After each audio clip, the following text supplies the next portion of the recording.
With the drawdown of U.S. forces in Afghanistan now underway, thousands of military veterans are coming home to uncertain futures. The transition from military to civilian life can be perilous, but as Bill Whitaker shows us, a former Navy SEAL has figured out how to make it a little easier for his fellow vets.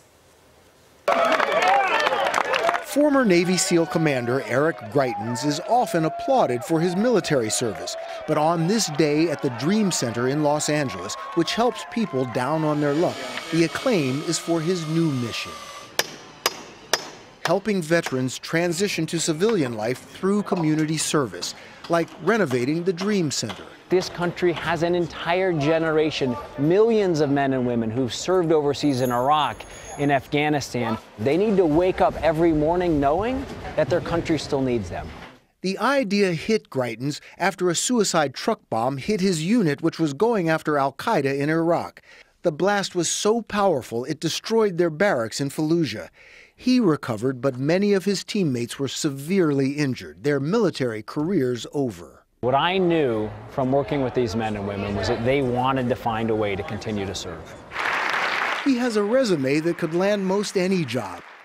He's a Rhodes Scholar, has a PhD, a Bronze Star, a Purple Heart. He's even written 3 books, one a bestseller.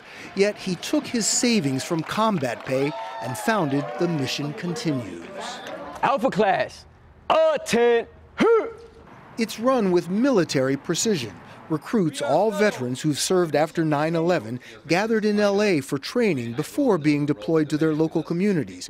All volunteers, 6 months at nonprofit organizations. Along with a modest stipend, a little more than $300 a week, comes a healthy dose of tough love. Yes, people have come back with post-traumatic stress. Yes, people have been disabled. And we have to decide whether or not we're going to be looking for an excuse or we're going to be willing to accept a challenge. How does this help them with the issues that they might return with? By creating these service fellowships in the communities, our veterans figure out how to live productive lives. There are thousands of veterans who woke up this morning and they're going to spend all day today watching TV, self-medicating, drinking alcohol. We've talked with a lot of veterans who've told us that prior to the fellowship, they were thinking about taking their own lives. And that first conversation that we have, we say to them, look, we need you. How are you going to continue to serve? Why am I doing it? It's to give back. Former Marine Staff Sergeant Jamie Magianis survived a sniper's bullet that pierced his body armor. But 6 concussions from these roadside bombs forced him out of the military he loved. The transition to civilian life was not easy. He misses his buddies and can't shake some horrible memories. We all got PTSD. Hey, guess what? There's certain things that happen in combat that you just can't get away from. Run it up. Through the Mission Continues, he's finding his way back, coaching at a Boys and Girls Club near San Diego. Good job. Well, I wouldn't want to honor my fallen fellows by the life that I live. Well, I wouldn't want to come back and give back to what we've been protecting for so long. In the process, make some amazing citizens out of these kids.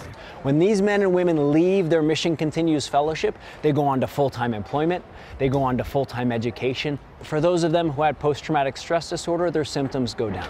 Catherine, congratulations. Thank you, sir. Almost 700 Mission Continues veterans now have served in 44 states. Our mission continues! Continuing to serve their country. For CBS This Morning, Bill Whitaker, Los Angeles.